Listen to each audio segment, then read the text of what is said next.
Hello every one, നമ്മുടെ ലാലേട്ടൻ്റെ സ്വന്തം സോൾട്ട് മാംഗോ ട്രീ ആണ് നമ്മളിന്ന് ഉണ്ടാക്കാൻ പോകുന്നത്. അതിന് വേണ്ടിയിട്ട് കുറച്ച് പുട്ടുകടല ഞാൻ ആദ്യം വറുത്ത് കോരുന്നുണ്ട്. പിന്നെ കുറച്ച് അഹങ്കാരമായിക്കോട്ടെ, കുറച്ച് കാഷ്യൂം കൂടെ ഞാൻ വറുത്ത് കോരുന്നുണ്ട്. പിന്നെ ഇതേ എണ്ണയിലേക്ക് കടുകിട്ട് പൊട്ടിച്ചതിന് ശേഷം ഇഞ്ചി കുനുകുന അരിഞ്ഞതും പച്ചമുളകും കൂടെ ഇട്ടിട്ട് വഴറ്റുന്നു.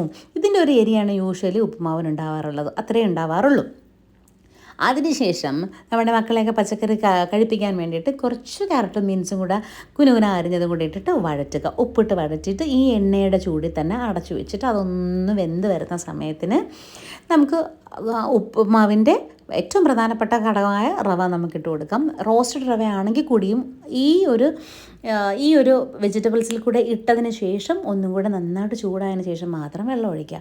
പ്രധാനപ്പെട്ടമായിട്ട് നമ്മൾ ശ്രദ്ധിച്ചിരിക്കേണ്ട ഒരു കാര്യം എന്ന് പറഞ്ഞാൽ, ഒരു മോഡറേറ്റ് ഫ്ലെയിമിലായിരിക്കണം നമ്മളിത് ഉണ്ടാക്കുമ്പോൾ ചെയ്യേണ്ടത്. അല്ലെങ്കിൽ നമ്മൾ വെള്ളം ഒഴിക്കുന്ന ഒരു ഘട്ടം വരുമ്പം വോൾക്കാന പൊട്ടിയിട്ട് ലാവ ഒഴുകുന്ന പോലെയൊക്കെ ആയിപ്പോവും. അപ്പോൾ ഒരു മോഡറേറ്റ് ഫ്ലെയിം കീപ്പ് ചെയ്യുക.